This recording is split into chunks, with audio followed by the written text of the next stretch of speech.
Mon nom est Claudia Walaté. Aujourd'hui, dans les studios confinés, j'ai avec moi, comme à l'habitude, nos précieux collaborateurs, Olivier Lacombe, le pilote laconique. Allô tout le monde! Yo. J'espère que vous allez bien en cette pandémie galopante. Comment ça va hâte que ce soit fini, là? Hein? Et André Allard, éditeur en chef des Ailes du Québec. Hey, salut tout le monde. Et pour enchaîner sur le sujet de la pandémie, Olivier, moi, je pense qu'au printemps 2022, quand ça sera derrière nous, puis que les terrasses vont ouvrir sur la rue Saint-Denis à Montréal, ça risque d'être l'enfer. Tu sais, genre fin mars, début avril, là, les premières journées à 8-10 degrés. Je me rappelle la précipitation de porter des shorts sur Prince Arthur au printemps. Pour moi, en février, on va être niveau short camisole là, en 2022. On parle de deux. Ah, sûrement. Sûrement, oui. Ouais.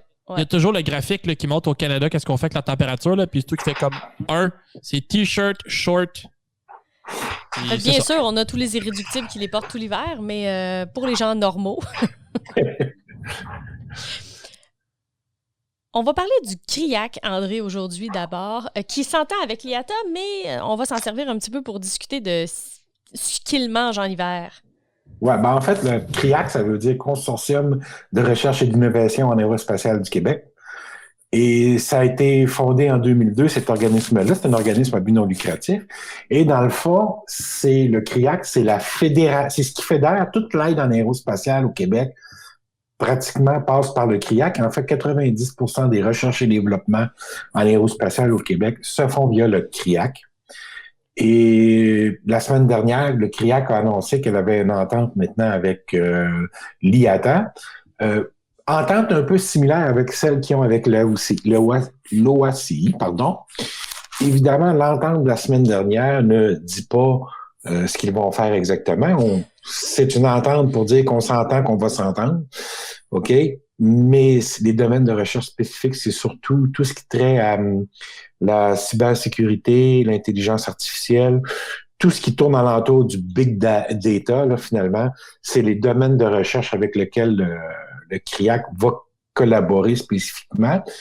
Mais le CRIAC, en fait, c'est ça. C'est ce qui a fédéré l'aide, les aides ou les soutiens aux recherches et développement. Et le CRIAC a ceci de particulier. La semaine passée, il tenait de façon virtuelle les R&D, le R&D Forum, qui sont des rencontres internationales de gens dans la recherche et développement qui viennent présenter leurs projets. Et quand on parle de présenter les projets, là, puis c'est vraiment, tu as des gens de Airbus, de Pratt, GE, Boeing, toutes les grandes compagnies envoient leurs techniciens de travail sur la recherche et développement, puis ils présentent leurs projets. Puis c'est vraiment, là, c'est quasiment des secrets industriels. Puis là, ils partagent ça entre eux autres. Puis là, ben, tu as des gens d'un autre coin de la planète qui disent, ben, moi aussi, j'ai ça, peut-être qu'on pourrait travailler ensemble. Et le CRIAC s'assure de mettre ces gens-là ensemble, de les faire travailler, évidemment. L'objectif, c'est de les faire des investissements au Québec. Donc, c'est de les faire travailler ensemble au Québec. Et c'est une formule qui est à tous les 2 ans, cette formule de rendez-vous-là, et c'est unique. Quand les gens du CRIAC expliquent à d'autres entreprises du secteur aérospatial, ben tu vas venir chez nous, tu vas faire tes présentations, puis tout le monde fait comme ça, ils disent tout, ben non, c'est pas possible. Tu peux pas demander à des gens qui sont en compétition l'un contre l'autre de présenter leur projet. Ce qui est important de comprendre avec le CRIAC, c'est qu'ils agissent au niveau de la recherche pré-commerciale. Donc, oui. C'est de la recherche qui est tellement loin du marché, 7, 8, 9 ans en arrière des produits qui vont se retrouver sur le marché, que c'est possible pour des concurrents de travailler sur des projets ensemble. Oui, absolument. Donc, il y a tous les grands aussi maintenant manufacturiers, Airbus, Boeing, et les plus petites, les PME ou les gens qui font de la recherche universitaire viennent à ces rendez-vous-là. Et ce qui fait que ça fonctionne, c'est que vraiment, les gens qui font des présentations, ce sont pas des exécutifs de compagnie, des gestionnaires de haut niveau, ce sont des gens qui font la recherche. Donc, souvent, les ingénieurs qui vont être là ou les étudiants en génie vont présenter leurs choses. Puis c'est ça. Alors, je voulais juste faire ça, mentionner que j'ai profité de l'occasion pour parler du CRIAC, parce qu'ils font un travail extraordinaire. Entre autres choses, par exemple, Pratt & Whitney qui travaille à Mirabel sur sa propulsion hybride, ben, le CRIAC est impliqué dans cette recherche-là, a fourni des programmes a trouvé des subventions à Pratt. Beaucoup de l'aide gouvernementale à la recherche en aérospatiale au Québec et au Canada passe par le CRIAC. Donc, si vous voulez obtenir ces fonds-là, vous passez par le CRIAC et puis c'est comme ça que... Donc, bien entendu, il se retrouve au cœur de toutes ces recherches-là et connaissent et travaillent avec à peu près tout le monde. Oui. Très intéressant. Alors, c'est ça. Très intéressant, oui. Excellent. Parlant de Pratt & Whitney, on parle du nez à nez entre Pratt et CFM au niveau de la motorisation des A320 Neo. Alors, Volaris, qui est un voyageur à rabais mexicain, choisit les turbofans de Pratt & Whitney pour 80 A320 Neo de plus, qui les amène à 150 quelques en tout.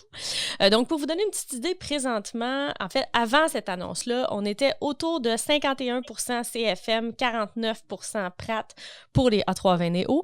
Donc, c'est pas ces 80-là qui vont faire une énorme différence sur ce pourcentage-là parce qu'on est rendu dans les 2400, 2500 chacun. Donc, ce sera pas suffisant pour faire une différence importante du point de vue du pourcentage, mais c'est quand même un vote de confiance pour Pratt.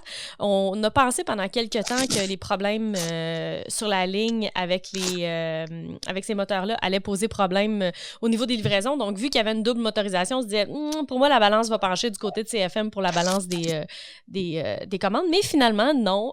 Pratt maintient sa part de marché et même peut-être est en train de l'augmenter. Donc, bonne nouvelle de ce côté-là pour eux. Puis, dans le fond, un peu bonne nouvelle pour tout le monde parce que de maintenir la compétition sur ce marché-là, ça fait que tout le monde tire son épingle un peu. Donc, il n'y a aucun des deux programmes qui a l'air parti pour disparaître à moyen terme. Donc, les opérateurs de leur côté vont continuer à avoir l'option. Ils vont pouvoir, par exemple, assurer une certaine homogénéité dans leur flotte s'ils travaillaient déjà avec des moteurs Pratt ou avec des moteurs CFM, etc. Donc, ça serait gagnant pour tout le monde, là. Quand tu me parles d'une proportion, c'est 51-49, c'est pour toute la famille A320 Neo, ça? Oui. OK. Incluant les 321 LR, salaire... 320 seulement. 320 seulement, OK. Oui, donc, ça n'inclut pas les variables. OK, non. C'est beau. Bonne nouvelle aussi du côté de Transat. Donc, c'est pas facile présentement d'être un peu en attente des résultats de tout ce qui se passe avec est-ce que Air Canada va se commettre pour l'achat, est-ce que l'Union européenne va l'autoriser, etc. C'est vraiment pas facile. Par contre, ça aurait pu être encore plus difficile s'il n'avait pas été possible là, de poursuivre avec leur facilité de crédit. Donc, présentement, Transat jouit d'un gros prêt garanti par Export Développement Canada et Banque de développement du Canada. Et ils ont accepté d'étirer ce prêt-là jusqu'à la fin juin, au moment où on est supposé obtenir le suivi de la Commission européenne, à savoir si la transaction de fusion est acceptée ou pas. Bonne nouvelle. Ça donne une petite bouffée d'air en attendant, ce qui ne répond pas du tout à la question d'est-ce que ça va se faire ou pas. D'ailleurs, on va en reparler un petit peu plus tard dans l'émission. Oui, mais d'ailleurs, ce prêt-là avait été accordé, c'est la première fois au mois de septembre en 2020, à peu près. Là, exact.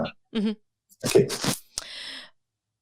Embraer sort ses résultats, André. Qu'est-ce qu'on apprend? Ben, que Embraer, en tout, a livré 130 avions en 2020.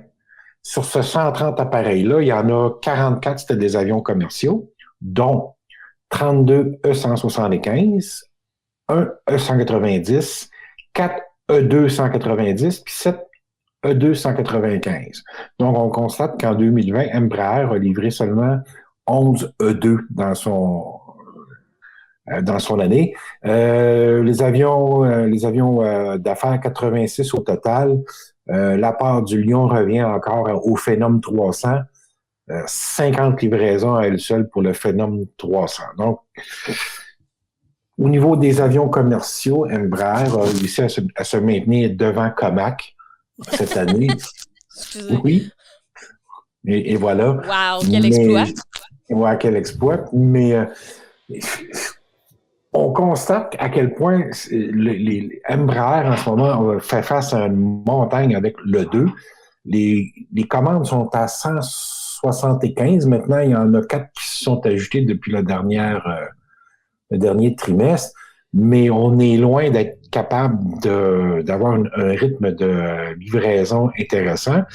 Un des problèmes, c'est que le gros client de l'E2 en ce moment, c'est Azul avec 50 appareils en commande. Et puis, ils veulent pas en vendre. Super bien l'aviation au Brésil. Numéro 1, on va en reparler ça aussi tantôt. Hein? Fantastique. Tout va bien là-bas. Oui, en général, là, tu sais. Mm-hmm. Oui. Parlant de choses qui ne vont pas bien, le programme du 777, ce n'est pas facile ces derniers jours. Vous avez tous entendu parler, je présume, chers Avgeeks, du problème qui a eu lieu au-dessus de Denver.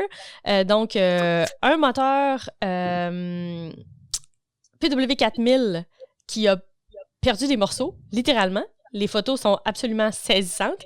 Heureusement, personne de blessé. Atterrissage d'urgence A1, pas de demande d'équipage ni de passagers blessés. Tout le monde va super bien. Donc, franchement, pas un exploit parce qu'on le sait tous dans le domaine que les avions sont faits pour ça, mais du très, très beau travail de la part des membres de l'équipage pour ramener l'avion comme si de rien n'était. C'était bravo.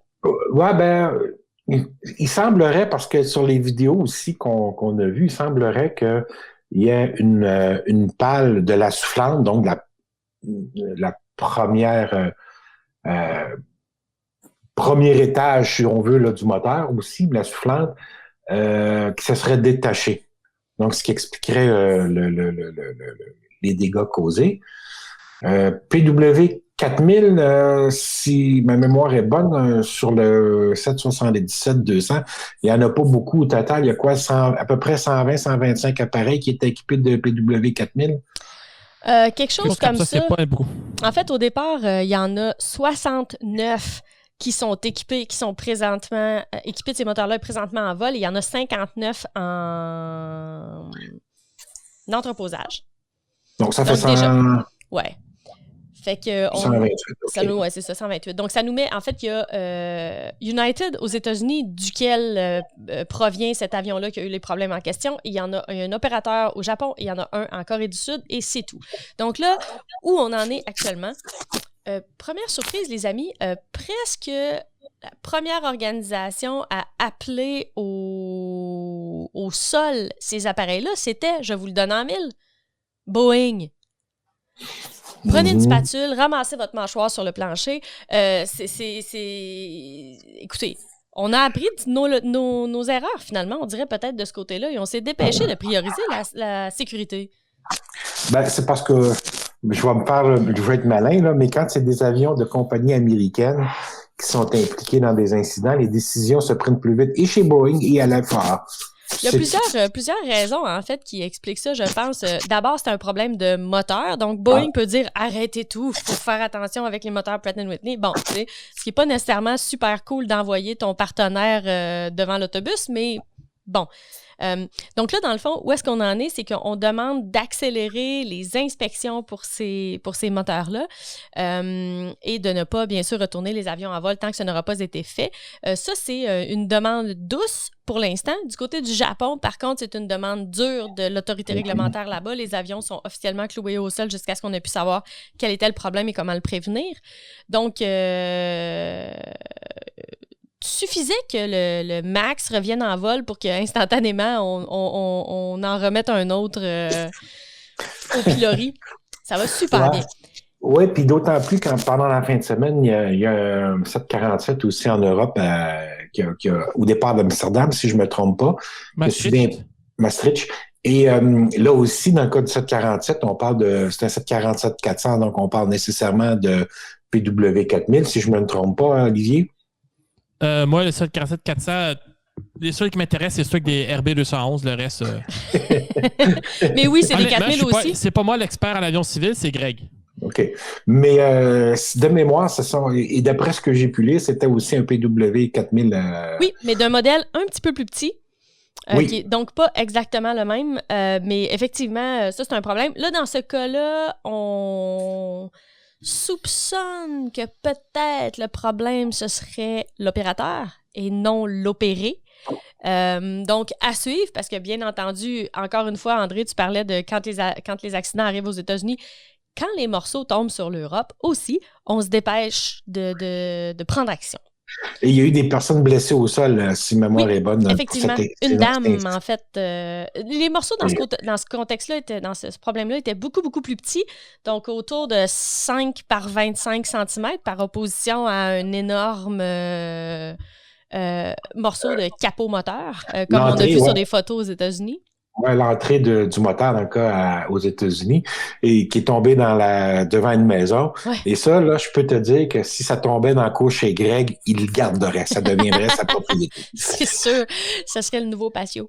Non, je me rappelais les commentaires que les gens avaient fait quand il y a quelques années, il y a 2 avions qui s'étaient rentrés dedans au-dessus des promenades Saint-Bruno. Tu sais, l'espèce de gros boom et l'avion qui était tombé dans le stationnement. J'imagine le bruit d'un capot moteur qui arrive à vitesse terminale, finalement, là, ouais. Ça doit être surprenant un petit peu.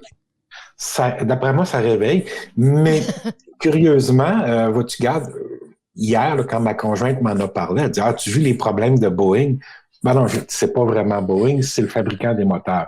Mais dans l'opinion populaire, puis quand tu lis les articles dans les médias généralistes, c'est les problèmes de Boeing. Absolument. Et c'est ça qui est plus dommageable pour eux autres, c'est que dans le public en général, c'est Boeing qui est visé. Alors qu'en réalité, dans ce cas-ci, c'est bel et bien Pratt & Whitney qui est au centre de ces problèmes-là. On parle quand même de programmes de moteurs qui sont... matures. C'est pas des... matures, c'est des programmes à maturité. Donc, en fait, justement, on commencerait à parler de vieillesse du côté de ces moteurs-là. Donc, ce seraient les plus vieux moteurs de ces modèles-là qui seraient à risque actuellement. Juste un point, dans le cas du 777 et du PW4000, c'est le deuxième moteur de PW4000 qui explose comme ça chez United. Oui. Et puis, fait cocasse, l'avion qui est allé chercher les passagers qui partaient de Denver, ce qu'on appelle le vol de secours, le Rescue Flight, qui est allé les chercher pour les amener où ils s'en allaient, c'est l'avion qui avait eu le problème de moteur en 2013. OK. Ben justement, je ne sais pas si vous avez regardé un petit peu, mais tu sais, sur Twitter, les gens commençaient à dire pas très à l'aise de voler avec United. Dans le contexte de présent où les passagers sont une denrée rare pour les opérateurs, sans se réjouir du malheur des autres, parce que personne ne souhaite un accident, il y a quelqu'un chez Delta qui doit se dire let's double down on inspections, on va garder ces avions-là dans les airs, go, go, go. Oui, puis Delta, ils n'ont plus de 777 non plus. Ouais, ils ont retiré. Dans un autre monde où on ne serait pas en pandémie puis où il serait peut-être un peu plus mesquin, on verrait des pubs du style « Chez nous, ça risque pas d'arriver ». Enfin. Puis l'autre affaire que j'aimerais ajouter face à ça pour l'inspection des moteurs, souvenez-vous, Southwest, ils ont eu si ma mémoire est bonne, 2 problèmes de soufflade qui ont explosé sur le 737. Il y en a eu un qui n'a pas vraiment eu d'impact. Le deuxième, c'est avec la pilote, la vétérane de la marine américaine, le Tammy Jo Schultz. Puis malheureusement, il y a une madame, il y a un hublot qui a été percé par des débris, la madame a été aspirée. Donc, dans les 2 cas, Southwest, c'est une très bonne compagnie. Les moteurs, c'est les CFM56, des très bons moteurs. Greg pourrait nous en parler, mais ils ont vraiment rapidement été voir avec la FAA, avec CFM, c'était quoi le problème. Et il y avait une inspection qui pensait que tout le monde pensait que l'inspection était correcte. Mais finalement, l'inspection n'était pas bonne. Ça n'a pas été très long qu'ils ont changé leur façon de faire. Ben oui, d'ailleurs, on va le dire tout de suite, on va en reparler en détail la semaine prochaine. Pourquoi, comment, qu'est-ce que quoi. Donc, pour tous les gens qui veulent avoir plus de détails sur les problèmes moteurs civils et qu'est-ce qu'on peut en déduire et qu'est-ce qu'on peut faire et pourquoi, et etc., on va tout savoir ça la semaine prochaine avec Greg. OK. Passons. Non, pas tout de suite. On va rester ici, en fait, parce que bonne nouvelle, le Brésil abandonne ses poursuites contre le Canada auprès de l'OMC. Oui, c'est vrai. En fait, une de ces poursuites, je dis ça comme si elles étaient toutes tombées, celle en lien avec la C-Series. Alors c'est ça, on se rappellera que le Brésil avait déposé une poursuite contre Bombardier et le C-Series pour subvention illégale, et le Canada, en fait. Et 3 ans après que Bombardier ait cédé la participation majoritaire du C-Series à Airbus, et 1 an après que Bombardier se soit complètement retiré du C-Series, donc de l'A220, le Brésil réalise que peut-être qu'ils n'ont plus de cause contre Bombardier et le Canada. Tu sais, tout d'un coup, on est frappé par la grâce. Je me demande combien il y a eu de frais d'avocat depuis 1 an. Juste question de curiosité malsaine. Ce sont toujours les grands gagnants de ces disputes-là, normalement. Donc ça, tu soulèves un très bon point. Et moi, je soupçonne que la raison profonde du retrait, c'est que, on en a parlé brièvement tantôt, Embraer est dans la chenoute jusque par-dessus la tête dans son cas. Donc, le Brésil se prépare probablement à subventionner Embraer. Puis ils se sont dit, peut-être que ça se pourrait que ça serait une possible bonne idée que d'arrêter nos poursuites contre le Canada puis contre Bombardier si on veut subventionner notre industrie.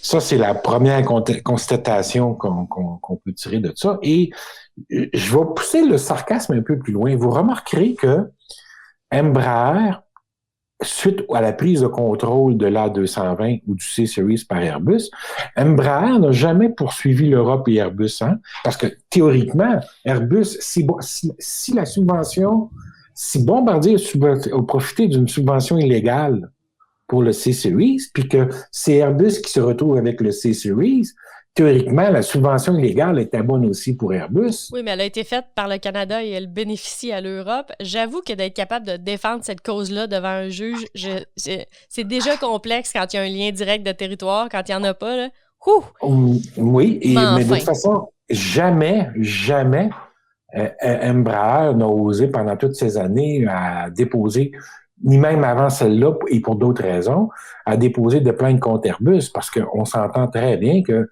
beaucoup plus facile de poursuivre le Canada et Bombardier que de poursuivre l'Europe et Airbus. On s'entend que les conséquences sont pas les mêmes. C'est pas le même. Et d'ailleurs, parlant de subventions et de contestation devant les instances internationales, quel est le pays au monde qui reçoit le plus, qui est le victime de plus de contestations sur la planète? C'est le Canada. Cible facile. Cible facile parce qu'on s'entend que ça en prend au Canada, c'est pas un gros marché, donc c'est jamais un problème. Puis le Canada se vante d'être le pays qui a le plus d'ententes de commerce international, d'échanges internationaux, mais c'est probablement le faible rapport de force du Canada fait en sorte que les ententes négociées laissent tout le temps la place ouverte à des contestations éventuelles. Donc, on est souvent contesté. On l'a vu, par exemple, quand Via Rail a accordé le contrat de fabrication de ces nouveaux trains, de ces 32 rames de voitures à Siemens. Les gens ont dit, mais comment ça se fait que vous n'avez pas considéré Bombardier? On n'a pas le droit, dans nos appels d'offres, à cause du libre-échange avec l'Europe, de favoriser notre industrie. Donc, quand on a négocié l'accord de libre-échange avec l'Europe, on n'a pas inclus la protection de certaines industries jugées critiques pour le Canada. Donc, on se retrouve avec des ententes internationales qui protègent pas bien les industries ici. En même temps, on a pris plusieurs contrats ferroviaires en Europe qui n'auraient pas été accessibles si on avait eu une protection mutuelle de nos marchés. Possiblement, mais il ne faut pas oublier qu'à ce moment-là, Bombardier avait des usines en Europe. Donc, ce qui était une excellente stratégie. Qui était une excellente stratégie à l'époque. Mais enfin, ceci étant dit, regarde, ça me fait bien rire de voir les contestations d'Embraer sur là-dessus, parce que dans le fond, quand c'est une ancienne société d'État, quand tu es une ancienne société d'État, puis que tu as des contrats... même pas démarré si ça n'avait pas été de subvention. Là, exactement. Puis que tu as des contrats militaires avec le gouvernement, puis que le gouvernement paye pour tous les retards de tes contrats militaires, regarde, viens pas me dire que tu n'es pas subventionné. Regarde, soyons sérieux. Enfin, parlons de questions de subvention. Paraît que... En fait, on va aller faire un petit tour en Europe. Oui. Ryanair est fâché. What else is new? Pas content, les messieurs de chez Ryanair, parce que, évidemment, Ryanair étant établi en Irlande, l'Irlande, surtout en termes d'aviation, c'est le pays qui a les taxes les plus basses, d'accord, ou à peu près zéro. Donc, quand tu es en Irlande, tu as un avantage compétitif par rapport aux autres pays d'Europe parce que tu payes moins de taxes. Quand ça va bien. Quand ça va bien, on s'entend. C'est ça la note de bas de page. Alors, Ryanair n'a pas digéré le fait, par exemple, que les gouvernements européens viennent en aide à leurs industries, à leurs compagnies aériennes respectives. En fait, les parlements, les gouvernements européens ont accordé à peu près 30 milliards d'euros d'aide aux compagnies aériennes, mais Ryanair n'en a aucune, parce que comme c'est une compagnie irlandaise, il faudrait qu'elle demande de l'argent gouvernement irlandais, ce qui n'est pas possible en Irlande, parce que le gouvernement en Irlande, comme il ne perçoit pas de taxes, il n'a pas les moyens d'aider les entreprises en difficulté, dont Ryanair. Ryanair oublie aussi de mentionner dans ses requêtes ses poursuites devant la Commission européenne, qu'elle reçoit de l'aide de la part des gouvernements locaux en réduction de droits d'atterrissage, de redevances d'atterrissage et autres loyers et frais aéroportuaires qui lui sont réduits. On parle de plusieurs centaines de millions de dollars par année, pas de dollars, mais d'euros par année de subventions indirectes pour Ryanair. Alors, dès le début des subventions, Ryanair a déposé une plainte devant la Commission européenne. Dans ce cas-ci, c'est Air France KLM qui était visé, mais ils ont déposé des plaintes pour tous les gouvernements, pour toutes les aides à toutes les compagnies aériennes en Europe. Donc, ce n'est qu'un début. Cependant, c'est une bonne nouvelle pour Air France KLM que cette plainte-là ait été rejetée. Ryanair entend aller devant les tribunaux contester donc en appui de la décision qui a été rendue la semaine dernière. Et ils vont contester aussi KLM, le Pays-Bas, la Suède aussi. La décision du tribunal inclut aussi celle accordée par la Suède à SAS.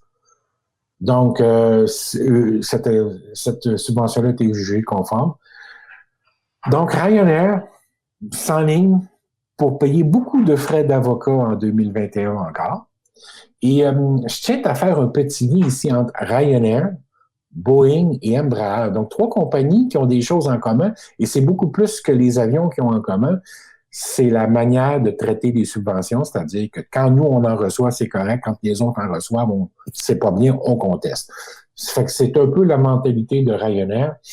Déchirons hypocritement nos chemises. Exactement. Grosse larme pour Ryanair. Tant pis pour toi. Passons sur l'Europe et Ryanair, qui, je dois dire, alimente beaucoup notre chronique à coup de choses qu'on considère comme complètement frivoles. Ça me fascine comment cette compagnie-là est gérée. Ouais. Enfin. Congestion dans le cargo européen, André. Oui, alors, c'est un article qui a été publié dans le journal de l'Ulster, donc un journal européen qui est consacré à l'industrie du cargo aérien aux États-Unis. Puis là, ce qu'on constate, c'est que les compagnies de tout cargo, ou de chargement cargo en Europe, sont débordées. Ils n'arrivent pas à fournir la demande. Et il s'est produit une série de phénomènes en Europe. Il y a eu des tempêtes de neige. Et on sait que les aéroports en Europe, quand les tempêtes de neige arrivent, les aéroports sont fermés pour 2-3 jours. Donc, le cargo s'est accumulé dans les entrepôts.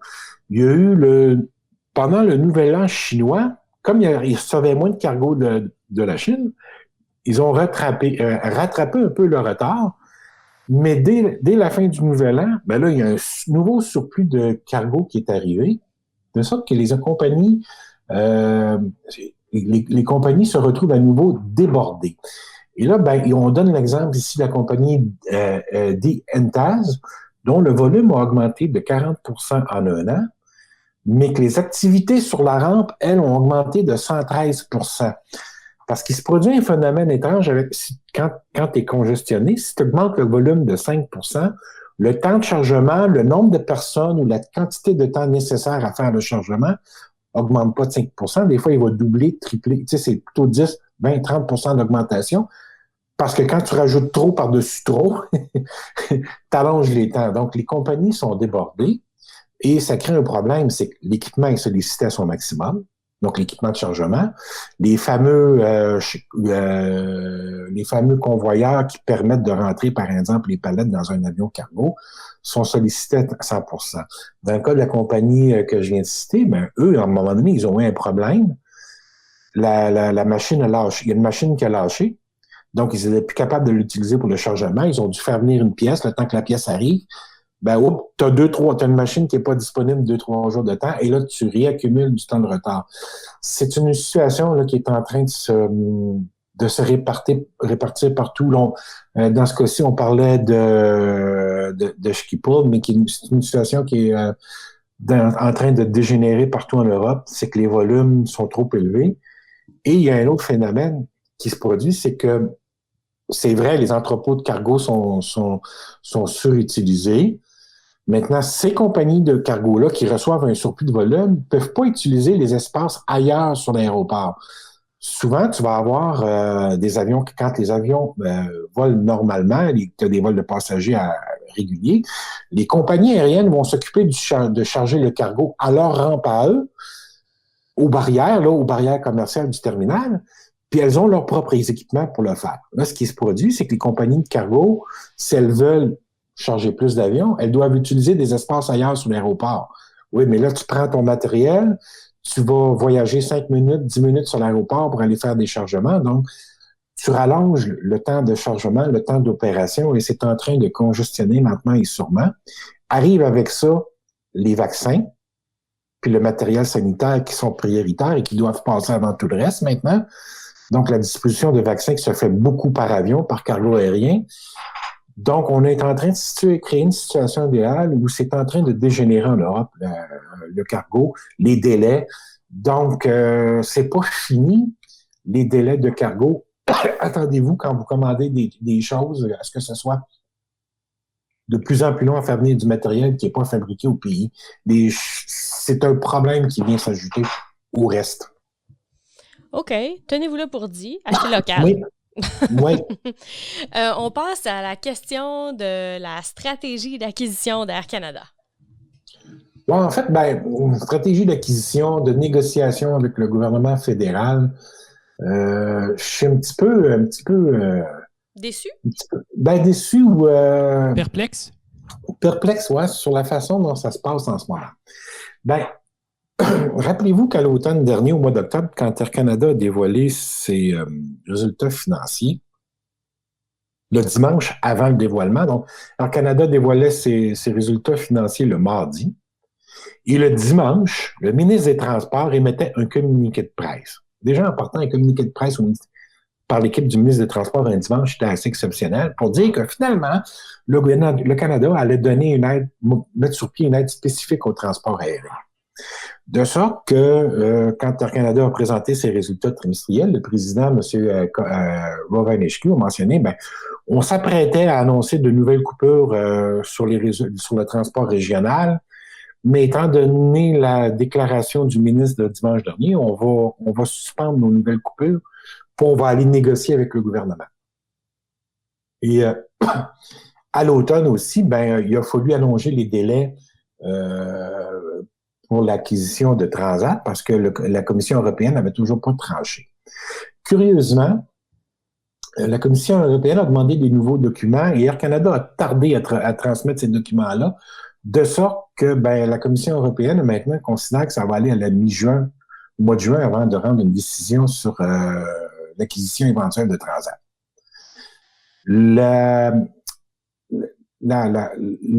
L'entente entre Transat, le délai, ils avaient jusqu'au 15 janvier pour conclure la transaction. Sinon, l'entente peut être annulée par une ou l'autre des deux parties sur une simple avis maintenant.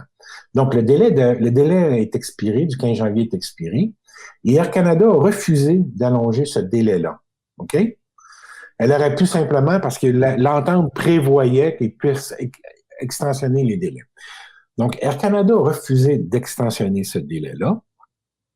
Encore une fois, c'est un peu bizarre parce qu'encore une fois, quelques jours avant le dévoilement des résultats annuels, cette fois-ci, d'Air Canada, le Transport Canada, le ministre des Transports, a dit qu'il approuvait la transaction entre Air Canada et Air Transat et qu'Air Canada pouvait aller de l'avant avec cette décision-là. Quelques jours plus tard, Air Canada dévoile ses résultats financiers, puis n'extensionne pas le délai ou le délai de grâce pour faire la transaction avec Transat, mais la transaction n'est pas annulée. Elle est maintenue. Et c'est ça qui commence à être étrange, c'est que chez Air Canada, la réponse, tu sais, c'est simple quand tu poses la question. Est-ce que maintenant que le délai de grâce est passé, est-ce que vous maintenez la transaction avec Air Transat, oui ou non? Est-ce que vous avez toujours l'intention de faire la transaction? La réponse simple, c'est oui ou non. Mais non, Air Canada nous mentionne, vous savez, l'entente n'est pas annulée, elle est toujours valide, mais on discute, on négocie. ce que je perçois en ce moment de cette histoire-là, c'est que finalement, Air Canada semble vouloir se servir de Transat pour mettre de la pression sur le gouvernement fédéral pour arriver à une entente. Parce qu'on s'entend tous que dans les circonstances actuelles et dans les 2 prochaines années à venir, Transat seul risque d'en arracher énormément, va être déficitaire, donc ça va être des années difficiles pour Transat si la transaction ne se fait pas.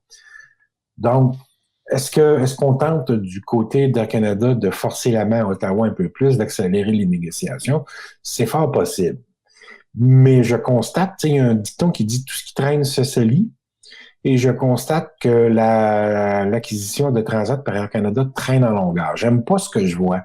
J'ai toujours été favorable à cette transaction-là, mais je n'aime pas ce que je vois de la part d'Air Canada. On voit qu'il y a comme un petit jeu qui se joue, là, puis ça m'apparaît pas, c'est pas évident ce qu'Air Canada cherche. Est-ce qu'on veut faire baisser le prix encore? Parce que, bon, en faisant traîner l'acquisition, en faisant traîner le processus de décision en Europe, ben, on voit que la valeur de Transat baisse continuellement. Mais, regarde, vous l'avez déjà pour pas grand-chose, la compagnie, tu sais.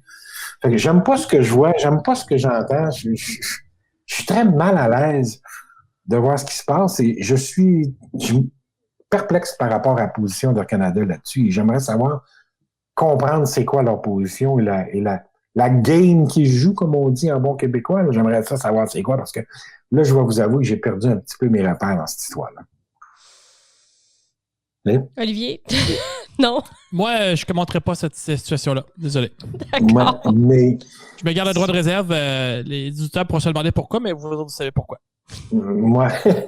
Mais c'est ça. Alors, peut-être, est-ce que aussi, comment cette. Tu sais, l'aide, il faut comprendre aussi que l'aide aux compagnies aériennes, dans la perception dans le reste du Canada, n'est pas la même qu'ici. Donc, on sent que l'opinion publique au Canada commence à évoluer. Bon, il y a l'Institut l'Institut économique de Montréal qui s'est prononcé en faveur, ce qui fait que c'est assez exceptionnel. Donc, moi, à partir du moment où le National Post a dit pro-aide, je me suis dit que le monde était à l'envers, blanc était noir et... Bon, fait que, est-ce que ça va déboucher? Le contraire, c'est étonnant. Mais j'aime vraiment pas ce que je vois avec ça. Pendant ce temps-là, ben, il y a Pierre-Carl Pellado qui recommence à brasser. Monsieur le Don Quichotte, le Don Quichotte de Transat qui a recommencé à brasser. Mais sérieusement, là, je ne vois pas Pierre-Carl Pellado aller au bout de cette transaction-là. Ne jamais dire jamais. André, on l'a dit, impossible n'existe plus. Je le sais, mais... Et bonne chance à tout le monde, parce que la dernière chose qu'on veut, c'est que Transat tombe entre les cracks. Oui, absolument. Qu'on se retrouve à être obligé, que Québec soit obligé de soutenir directement Transat, ça, c'est grave. Mais ça ferait une belle opération, une belle exploitation toute prête pour Trek. Oui, ces avions-là seraient très, très rentables sur les routes privées par Trek. Un 321 Neo ou un Q400, c'est la même affaire. Là. Pareil. Ouf. Pareil. Celle-là, tu l'as sorti du champ droite, mais regarde, on va passer à un autre appel, comme dirait l'autre. Parlons des nouveaux hélicoptères HAL, Olivier. Nos amis indiens, on a nos amis en Israël, on a nos amis indiens. Mm-hmm. Donc, on vous a parlé ici dans le passé des Indiens qui mettent un temps fou à concevoir et certifier les appareils. Pas qu'ils font du mauvais travail. C'est juste que tout prend un temps complètement débile. Tellement c'est long pour qu'ils arrivent à faire de quoi.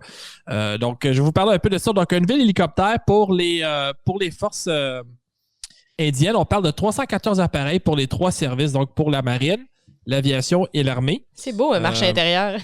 Oui, c'est ça. Donc, à chaque fois que les Indiens achètent un hélicoptère à l'extérieur de leur pays, il y a des enquêtes de corruption et toutes sortes de patentes. Donc, ils sont dit, bon. C'est plus donc, simple, ça, c'est pour remplacer les hélicoptères de la famille des 1000, les Mi-8, Mi-17, Mi-171, tous ces trucs-là. Si jamais vous ennuyez chez vous, vous pouvez essayer de prendre des photos de ces hélicoptères-là et essayer de démêler quelle version est laquelle. Vous allez voir, c'est ça ou jouer à ramasse, là, c'est pas mal l'équivalent. Un casse-tête de pandémie. Oui, c'est ça. Quel hélicoptère est lequel? Donc, on parle de 3 à 4 prototypes. Premier vol, 4 ans après le Go. plus tard cette année.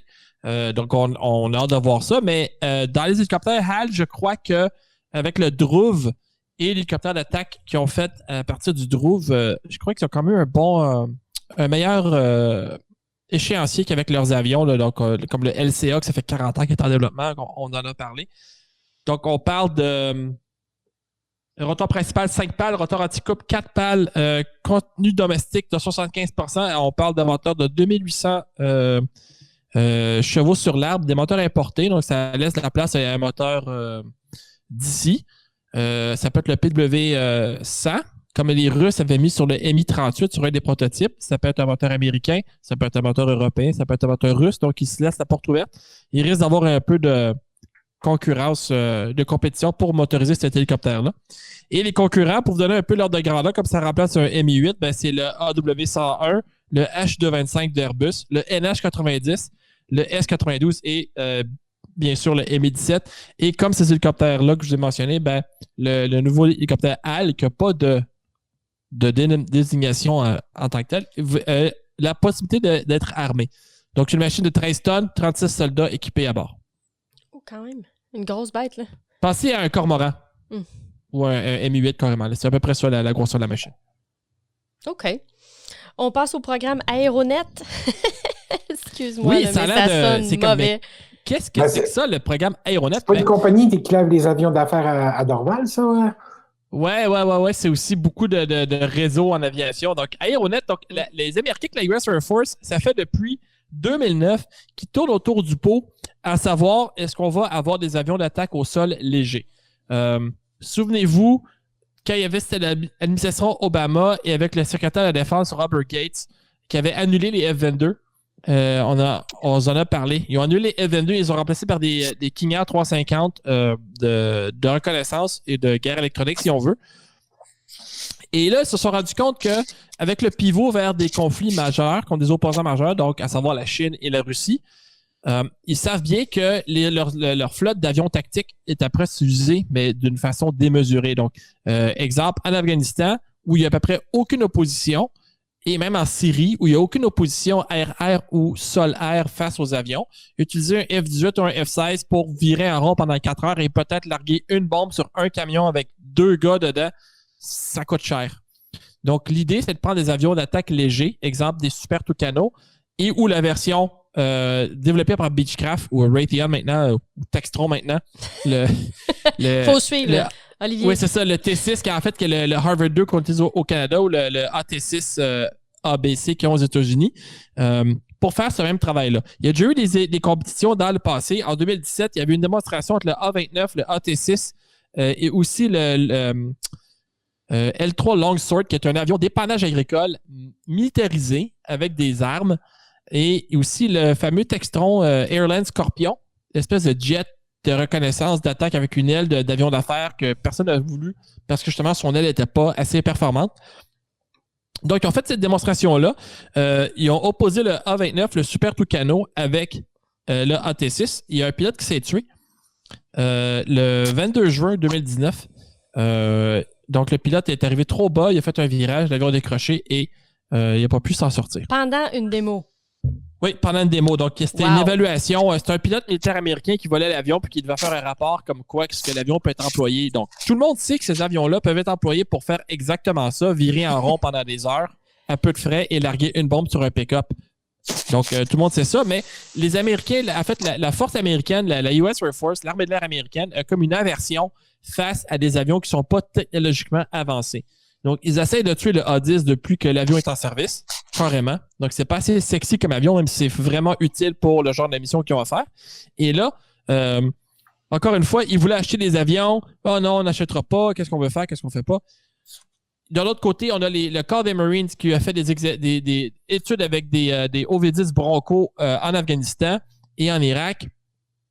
Et on a les forces spéciales qui vont utiliser les A-29 pour développer des cours pour des pays étrangers. Le gouvernement américain a payé une fortune pour des A-29 assemblés en Floride par Sierra Nevada Corp, qui ont été revendus ensuite, pas revendus, qui ont été donnés à l'Afghanistan. Donc, ils s'en servent en Afghanistan pour faire justement cette mission-là. Apparemment, ça fonctionne relativement bien.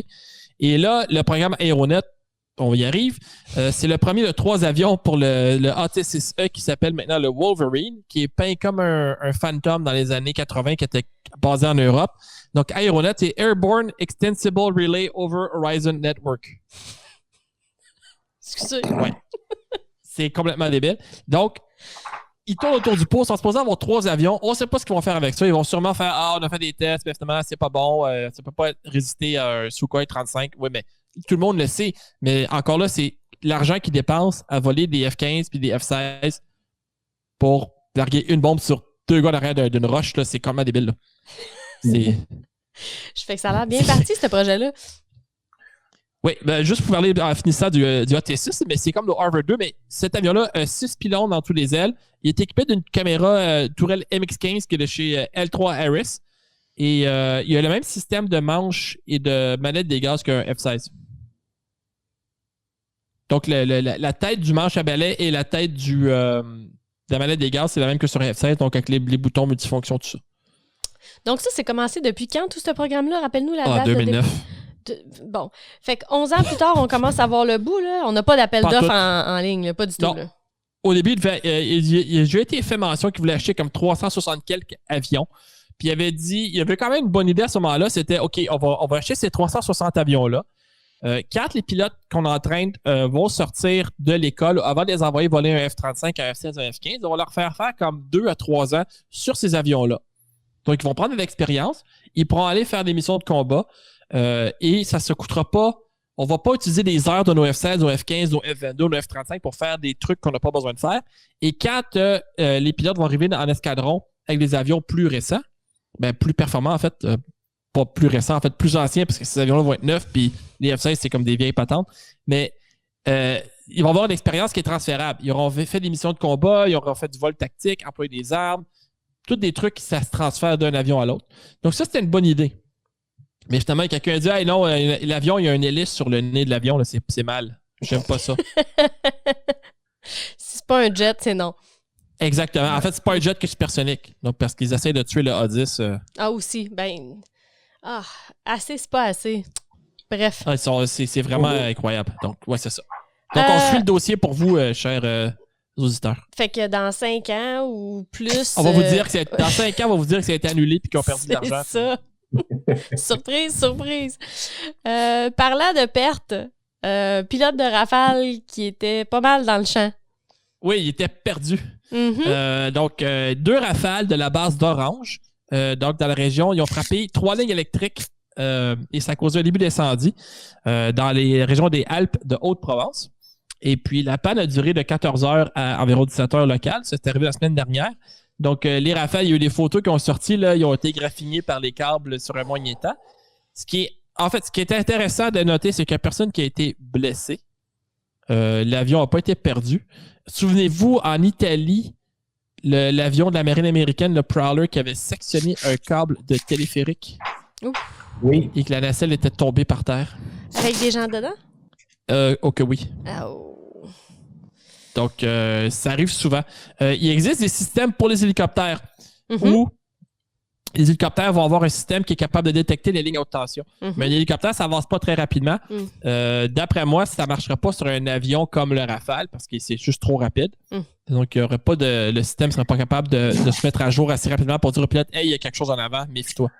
Parce que moi, je suis surpris que l'avion ait continué à voler, Olivier. Genre, tu regardes la trace d'impact, là. Tellement magané, là. Mais comment ça se fait que l'avion s'est pas retrouvé à terre, les gars? Ça fait tout un avion. Quand même. Ou pas toujours, tu sais, ça dépend de où est-ce que tu frappes exactement, là. Mais tu sais, dans ce cas-là, c'est vraiment hallucinant, là. Si le pilote avait été frappé, puis s'il s'était fait décapiter, ben là... Oui, ça aurait pu arriver. Par défaut, oui. Ouais. Ça vole mal. Ouais, tout à fait. Donc, les Rafales font parler d'eux autres, mais pas pour les bonnes raisons. Pif, paf, paf. Retour sur l'épisode de la semaine dernière. Porte-avions italien à Norfolk. Oui, plutôt si. Donc, le Cavour, le porte-étendard de la Marina Militare, est arrivé à Norfolk le 13 février. Les Italiens, on en a parlé déjà souvent, ils ont commandé les F-35A et les F-35B. la version qui décolle court et qui atterrit verticalement. Donc, c'est pour l'essai F-35B, c'est pour qualifier le F-35B sur ce porte-avions-là. Et puis, donc, il va déployer en Atlantic West. Il y a des F-35B du Corps des Marines, du Integrated Task Force qui va venir à bord du porte-avions. Ils vont s'assurer que la tuyère ne fait pas fondre le pont, qu'il y a assez de dégagement avec entre la superstructure de l'îlot, que les avions peuvent rentrer dans le hangar avec les ascenseurs, patata. Donc, ils vont s'assurer que tout fonctionne. Et ils vont en profiter pour faire des exercices avec des Super Hornets, des P-8 Poseidon et des destroyers de la marine américaine. Tant qu'ils vont faire ce voyage-là, ils vont quand même s'entraîner avec les partenaires de l'OTAN. Les 2 premiers F-35B italiens sont présentement à Beaufort, en Caroline du Sud, pour entraîner les équipages. Donc, ce ne sera pas des appareils italiens qui vont venir sur le porte-avions parce qu'ils ne sont pas disponibles, mais Fort et à Paris qui vont avoir probablement des pilotes italiens ils vont être qualifiés pour venir se poser sur le porte-avions avant longtemps. OK. Intéressant. Juste pour clore le segment défense, petit rajout de dernière minute. Juste pour mentionner que le Canada a ouvert le processus de déclaration d'intérêt pour le remplacement des CC-150 Polaris. Donc, ils invitent les compagnies intéressées à soumissionner, à s'inscrire Donc, on peut penser que d'ici 30 ans, on va avoir des remplaçants pour les CC-150. On va décasser 46 usagers. On verra. Dans quelques semaines, on va savoir quelles sont les compagnies qui ont déclaré un intérêt et on va savoir si Airbus a... il y a 2 compagnies. Oui, dans le fond, il y a 2 compagnies. On sait c'est qui vont bider sur le contrat. Ouais, tu sais, je pense pas que ce soit... C'est une étape Ça va être obligée, Boeing mais... et Airbus. Ouais. OK. On fait un tour en espace. J'avais entendu dire, là... Oui, juste avant qu'on aille dans l'espace, donnez-moi juste un petit peu d'espace. J'avais entendu dire qu'il y avait eu un espèce de projet complètement farfelu de prendre des KC-30, des 330 MRTT et de les baser à Mirabel pour la flotte de ravitailleurs. Plutôt que Trenton. Oui, parce que ça coûterait... Il y aurait comme loué un hangar à Mirabel. Parce qu'à Trenton, ils ont comme plus de place pour un hangar ou des affaires de même. Là. Parce que le 330, il ne rentre pas dans les hangars pour les 310 ou les hangars pour les C-17. Ah ben. L'affaire de même. L'affaire de fou. Puis ça serait... Ouais, c'est pas si fou que ça. Ce serait le sous-traitant qui fournirait le hangar à ce moment-là, parce que ces avions-là sont... La maintenance est en sous-traitance, habituellement. Genre, c'est frais comme un PPP. Là, genre, OK, on achète les avions, on fournit les pilotes, les techniciens de ligne, puis les techniciens dans l'avion. Et puis la maintenance, le privé doit... vous devez nous fournir que l'avion est disponible à 95%, 99% du temps, pas tant de même. Arrangez-vous pour que ça marche. Oui, à ce moment-là, si Airbus remporte le contrat, elle voudrait avoir les avions à ses installations à Mirabel. Ça serait logique. OK, intéressant. À suivre. À suivre. Cette fois-ci, c'est vrai. Espace. Télésat fait des investissements de 1,8 milliard, André. En fait, c'est ça. Alors, on avait parlé la semaine dernière de la constellation Lightspeed, le déploiement qui s'en vient. Donc là, la semaine dernière, on a eu un suivi de ça. Donc, on a annoncé des investissements d'1,8 milliard de dollars au Québec. Donc, le Télésat va ouvrir à Gatineau son centre de suivi des satellites et de cybersécurité. Donc, ça, c'est une grosse part là, des annonces faites. On parle de 1,6 milliard dans ce cas-ci. Et il y a aussi MDA qui a annoncé des investissements de 200 millions à Sainte-Anne-de-Bellevue en Pointe-Claire. Ce qui a retenu beaucoup l'attention la semaine dernière, lors de cette annonce-là, c'est le fait que MDA fabriquerait les fameuses antennes qui vont servir sur ces satellites-là. Ce sont des direct... Oui, écoute, j'ai le terme en anglais et j'ai le terme en français, qui est le direct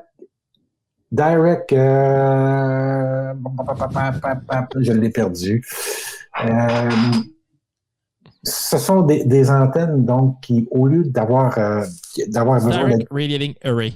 Radiating Array, merci beaucoup à Olivier. Au lieu d'être des antennes qu'on doit pointer directement vers la cible ou vers l'endroit avec lequel on veut communiquer, ces antennes-là font l'orientation électroniquement. Donc, l'antenne est fixe. Ça donne des antennes beaucoup plus précises et qui permettent aussi un beaucoup plus gros volume d'échange de données. Pour ce type de satellite-là, c'est à peu près idéal parce que on parle de satellites en orbite basse, donc qui sont pas visibles très longtemps. Ça aurait été compliqué d'avoir un mécanisme d'ajustement d'antenne qui pointe une station au sol et qui la fixe le temps qu'elle est visible. Donc, c'est la première partie qui a été annoncée par MDA. Mais ils ont confirmé par la suite, parce que ça devait pas être confirmé jeudi dernier, mais le premier ministre et le ministre de l'Économie ont comme un petit peu brûlé la carte en disant que les satellites seraient également assemblés à Sainte-Anne-de-Bellevue par MDA. Et là, par la suite, MDA est obligé d'émettre un communiqué pour confirmer qu'effectivement, ils étaient en discussion avec Thales pour l'assemblage de ces satellites-là. Donc, le 200 millions d'investissements va principalement servir à agrandir les bâtiments et à acquérir la machinerie pour faire l'assemblage de ces satellites-là. Et là, on parle d'usines ultramodernes où il va y avoir beaucoup d'automatisation. Donc, on parle d'usine 4.0, d'utilisation de l'intelligence artificielle dans l'assemblage des satellites, parce que quand le programme va être à sa vitesse de croisière au niveau de la fabrication, on parle de sortir un satellite par jour. On parle de satellites qui pèsent 700 kilos. Donc, c'est beaucoup. Oui, Olivier, c'est une grosse infrastructure. Un par jour, des grosses patates dans même, c'est impressionnant, là. Oui. Tu sais, c'est pas comme... Si tu compares à Starlink, qui est le compétiteur le plus proche en ce moment ou le plus près de réussir cette percée-là, Starlink, leur satellite est à 227 kilos. Donc, c'est le tiers du poids d'un satellite. Est-ce qu'on sait si les satellites de Télésat, ils vont avoir un enduit anti-réfléchissement pour pas polluer le ciel? J'ai pas vu passer de commentaires là-dessus. On parle quand même de 298 satellites et non pas 1600 comme qui est le minimum pour Starlink. Là. Donc, beaucoup moins nombreux, mais plus volumineux parce qu'on parle, écoute, l'énergie utilisée pour ces satellites-là, là, ceux de Lightspeed, on parle de 4 kilowatts d'énergie nécessaire à faire fonctionner les satellites. Donc, ça prend d'assez gros panneaux solaires pour les faire fonctionner. Donc, c'est une bonne question, Olivier. J'ai pas vu de mention là-dessus, mais probablement que ça va être intégré. Puis dites-vous une chose, c'est que si Télésat investit 200 millions dans la fabrication de ces satellites-là, c'est qu'elle s'attend à ce que le contrat lui fournisse une marge bénéficiaire d'au moins 200 millions. Sinon, donc on parle d'un contrat probablement qui s'en vient, là, supplémentaire de 1 milliard à 1,5 milliard de dollars canadiens pour MDA. Donc, c'est très intéressant comme contrat pour eux.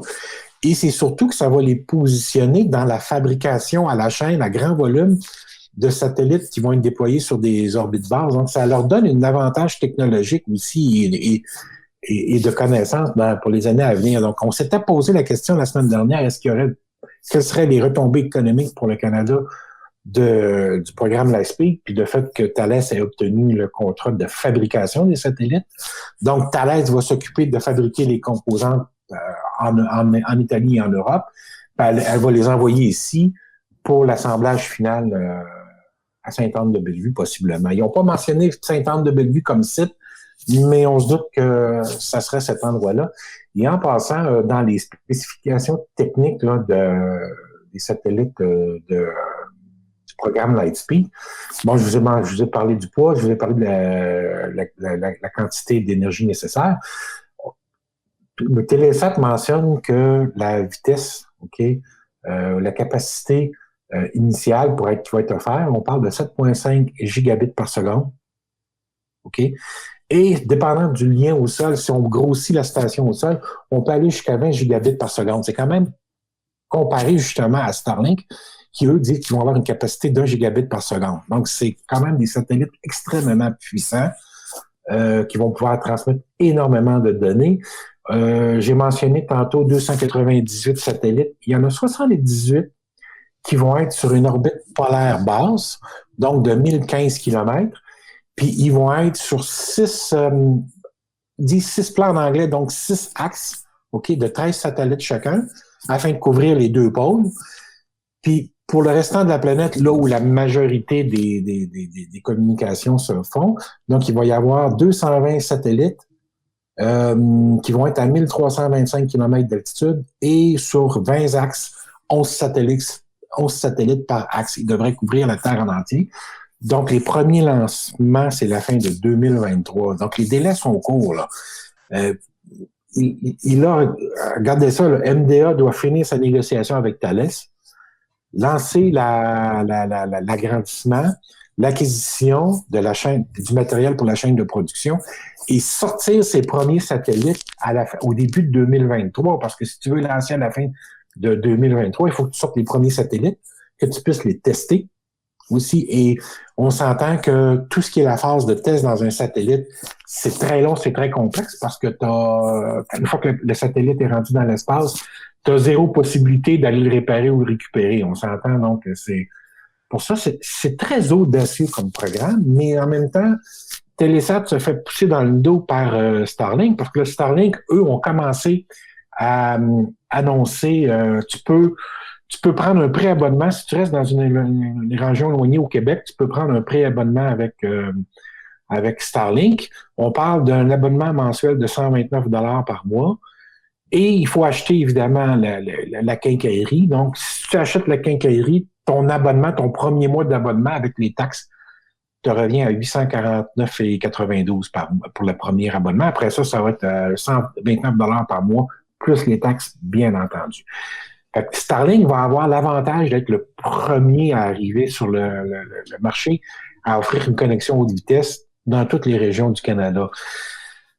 De son côté, Telesat a reçu une aide financière de 600 millions de dollars. En contrepartie de quoi? Elle doit offrir de l'Internet haute vitesse aux régions du Canada. Et là, on parle à un prix très, très abordable. Donc, un prix similaire à ce qui sera en ville. Petit aparté comme ça, on en a parlé plus tôt aujourd'hui, les contestations devant les tribunaux internationaux. Je vous garantis que dans 5 ans ou tout au plus, SpaceX et Starlink vont déposer une plainte contre Telesat et le gouvernement canadien pour subvention inégale.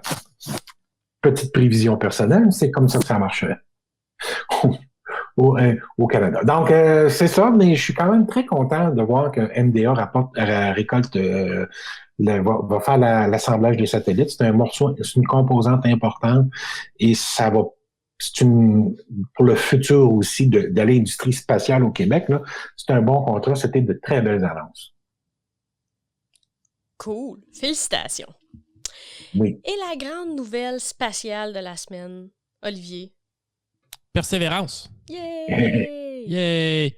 Donc, un succès absolument non mitigé, là. Oui, tout à fait. Donc, ils ont bâti sur le succès qu'ils avaient déjà eu avec Curiosité. Persévérance, c'est plus lourd que Curiosité. Mais c'est encore là, comme André nous avait expliqué, avec la grue volante, tout ça, là, ça a bien fonctionné. On n'a pas encore eu d'image de Curiosité, de Persévérance, parce que quand l'astromobile s'est posé, ils ont fait les tests, savoir si tout fonctionnait bien. Ils ont fait des mises à jour de logiciel et après ça, ils vont avoir dans les semaines à venir, on va avoir des images. Il faut savoir que les images sont transférées pendant la nuit martienne vers la Terre. Et puis, ce qui est intéressant, c'est que la Persévérance a un micro. Donc, on va entendre le bruit de Mars. En ce moment, ce qui circule sur les médias sociaux, si vous voyez des images de Mars avec du son, c'est des montages, c'est des trucs fake. Le micro n'est pas encore en action sur Persévérance. Ensuite, Persévérance avait une caméra vidéo qui a filmé l'atterrissage. Donc, de l'orbite jusqu'au sol. On va avoir ça. Ça va être assez excellent. Et les caméras qui sont sur Persévérance sont meilleures que les caméras de Curiosité. Ça va être très, très bon. Et là, dans le prochain mois, ils vont faire les tests sur l'hélicoptère Ingénuité. Et dans un mois, si tout va bien, ils vont commencer à voler avec l'hélicoptère. Ils vont essayer de faire voler l'hélicoptère sur Mars. Ouais, aussi, c'est qu'on a quelqu'un du Québec qui participe à la mission. Donc, ça, c'est très, très, très bien. Donc, un petit peu de quoi d'être fier de nous autres là-dessus. C'est un gros succès pour la NASA, l'atterrissage sur Mars. Puis c'est un succès planétaire parce qu'ils ont beaucoup de partenaires. On a vu que le président français avait regardé ça en direct aussi. Donc, le Canada aussi est impliqué dans ce programme de recherche-là. Donc, il y a des capteurs qui ont été faits sur la Rive-Sud, hein? Mm-hmm. Pour l'astromobile. OK. Ça, je ne savais pas que ça avait été fait sur la Rive-Sud. Il y a certains capteurs, des capteurs de caméra ou de laser, là, je ne sais plus trop, c'était dans la presse Oui, ça fait il y a comme longtemps. un an ou deux. Oui. Mais c'est pas les capteurs sur la Rive-Sud. Il me semble que c'était pour pour les capteurs lidar. Ouais, OK. Il me semble que c'était les lasers, mais c'était une sorte de pas de lentilles, mais de... De patente bien fun, bien hot. On va essayer de vous retrouver le lien pour vous mettre ça dans les notes de l'épisode. À force de dire qu'on ne sait pas trop de quoi on parle. On ne sait pas trop, mais il me semble qu'il y avait quelque chose. C'est gros comme ça, mais ça vaut $250 million, genre. Là. On est Moi, je dois... Moins c'est lourd, plus c'est gagnant. Mais il faut comprendre, mais t'as expliqué tantôt que là, il n'avait pas encore commencé à transmettre. Parce que la première chose qu'ils font quand la sonde atterrit, c'est qu'ils veulent vérifier l'état des batteries, puis ils sont capables de la recharger. Parce que si tu as de la misère avec les courants électriques, tu peux carrément perdre la sonde. Donc, la première partie de la mission, c'est sécuriser le recouvrement, donc la recharge électrique de la sonde, de s'assurer qu'on va être capable de la recharger dans les semaines et les jours à venir. Et après ça, les tests, pendant je pense qu'ils ont 20 jours de tests en ligne où tout ce qu'ils font, c'est de tester les systèmes après l'autre, les valider. Puis, comme tu as mentionné, fait que les premières images, tu as bien mentionné, il faut faire attention. Parce que j'ai vu, tout d'un coup, on commence à avoir plein d'images de Mars qui circulent sur les réseaux sociaux. Mais c'est des trucs de curiosité. Exactement. Aller à la source, la NASA fournit les images au fur et à mesure qu'elle les a et qu'elle les a traitées. Je pense que c'est encore le meilleur endroit pour aller, c'est sur le site de la NASA, mais j'ai bien hâte de voir comment va évoluer cette mission-là puis les résultats qui vont en sortir. Fait que ça va être très, très intéressant. Je le trouve pas. On va revenir avec ça. Je suis sûre qu'il y avait quelque chose. En tout cas, on vous reviendra avec des résultats. Et comme vous le dites, messieurs, allez à la source pour vos informations. Tweet de retweet égale fake news. En fait, sur Twitter, c'est pas compliqué de savoir si quelque chose est vrai ou pas. Donc, si vous voyez des photos de Mars, vous allez sur le tweet, vous regardez les réponses au tweet. Si c'est juste du monde qui dit c'est fake, c'est pas vrai, c'est pas bon, ben c'est pas correct. Mais si vous avez quelqu'un qui a le petit crochet bleu, qui dit je travaille au JPL, à la NASA, puis comme moi je suis spécialiste de la planète Mars, puis il y a des fortes chances que ce que la personne a mis, ça soit véridique. Ouais, absolument. Merci Olivier pour cette contribution pro-vérité. Ben oui, c'est la même chose avec n'importe quoi, là. Trusted by Monsieur Lacombe. Oh oui. Excellent. Approuvé par le chat. Le seul et l'unique. Là-dessus, chers auditeurs, merci beaucoup d'avoir été parmi nous cette semaine. C'était Claudia Ouellette. André Allard. Olivier Lacombe. Merci tout le monde. Bonne semaine. C'est tout pour l'épisode de cette semaine. Merci d'avoir écouté Aéropod. Abonnez-vous à notre podcast sur la chaîne YouTube ou encore pour la version audio sur iTunes, Google Podcast, Spotify ou votre plateforme préférée. N'oubliez pas de demander les notifications pour être averti dès que le nouveau contenu est disponible. Visitez nos sites web mentoraero.com et lesailesduquebec.com pour toute info supplémentaire et n'hésitez pas à nous envoyer vos commentaires ou questions à l'adresse aéropod, AEROPOD, @mentoraero.com ou encore sur la page Facebook de l'Aéropod. Over.